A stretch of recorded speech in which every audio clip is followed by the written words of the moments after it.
Welcome back to another video from Insectech's Android Application Penetration Testing course.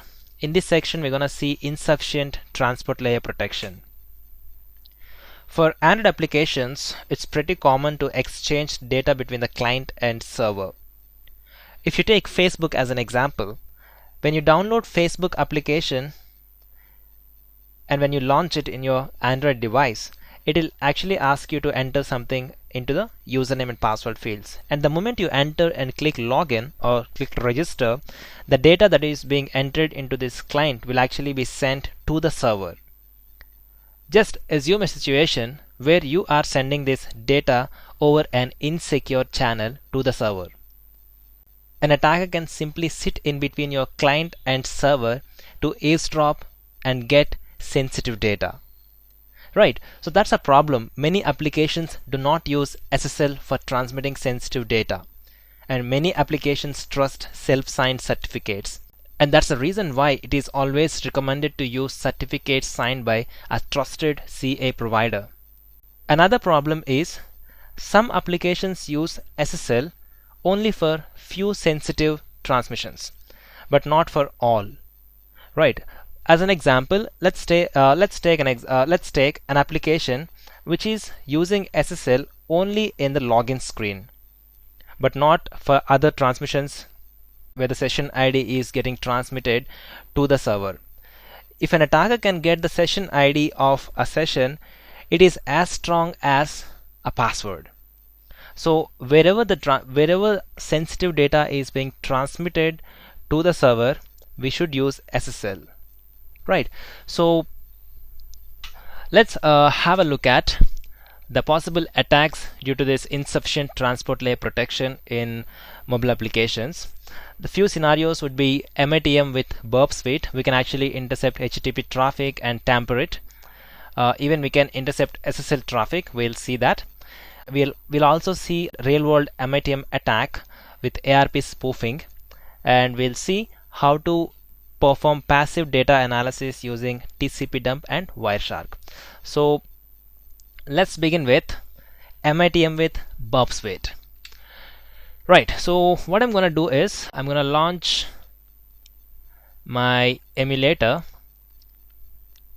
and let me quickly set up a proxy for this. Before doing that, let me find out the IP address of my system. This is 192.168.1.105. So basically you need to go to this more. I'm using this Intel based device for this particular demonstration just to make it a bit faster, but you can actually go for ARM one only. You don't need to go for Intel. Now go to access point names, select the one, and as you can see the proxy is not set by default. So let's set a proxy 192.168.1.105. Actually we have to start burp suite here. Burp suite will be running on port number 8080 on this particular system, so that's the reason why I'm setting up the proxy settings here. So now let me start burp. Before actually running this command, make sure you have installed burp. So this is how your burp suite looks like. Now I have set up a proxy in my device, and I'm running the proxy inside my system. So anything that I browse here now should actually go to this particular proxy which is running on the same system. If you see this particular proxy is running on 8080. So before going ahead and browsing something in this particular system, let's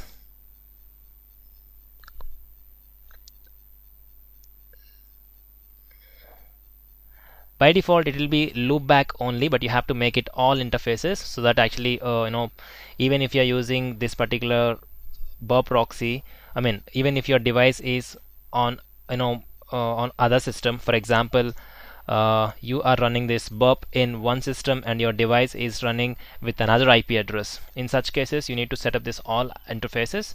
In this case I have already set it. Now let me open, make sure that intercept is on here in your burp. Now let me open a browser, and I'm now browsing demo.testfire.net. I'm just simply refreshing. Oops, something went wrong. 192.168.1.105.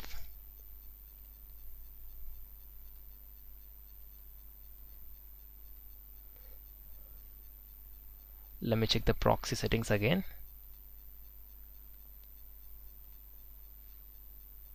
More, mobile networks, access point names, 192.168.1.105 and port number 8080. So it should work.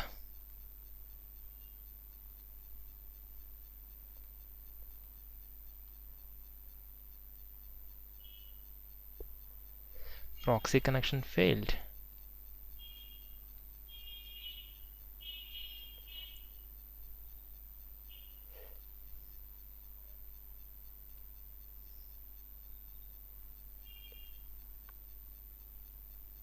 Alright, it's now getting loaded, as you can see here. Let me refresh the page again. As you can see, it is getting loaded here. Let me forward this. Now let me just maximize this particular, let me intercept off so that we can actually see the required page here. As you can see, in this particular case, I have a page where I have to enter some username and password. Let me intercept, make it on. So if you enter something, let's say test and test, and if you click login, as you can see, we are now able to see this data here. Now we can actually, tamper this data and make it something else. Let's try for SQL injection.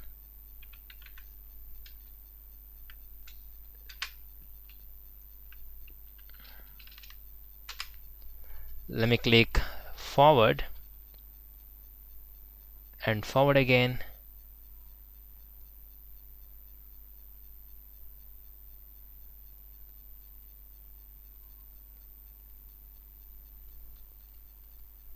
Looks like something went wrong.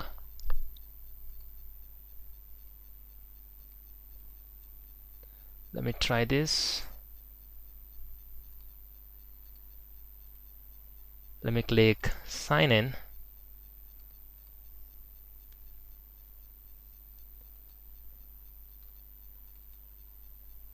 As you can see, whatever the data that I have entered there is appearing here. Let me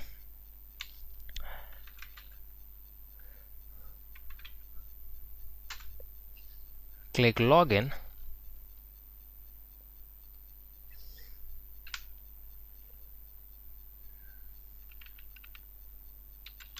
X or X equals to X.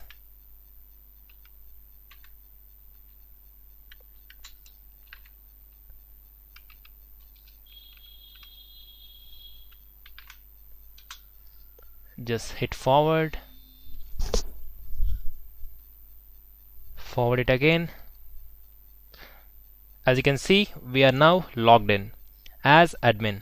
So this particular application is vulnerable to SQL injection, and the idea in this particular demonstration is to show how one can actually intercept traffic which is sent over an insecure channel, right? So one can actually intercept the traffic and modify it, tamper the parameters, and you can actually test for server side vulnerabilities as well.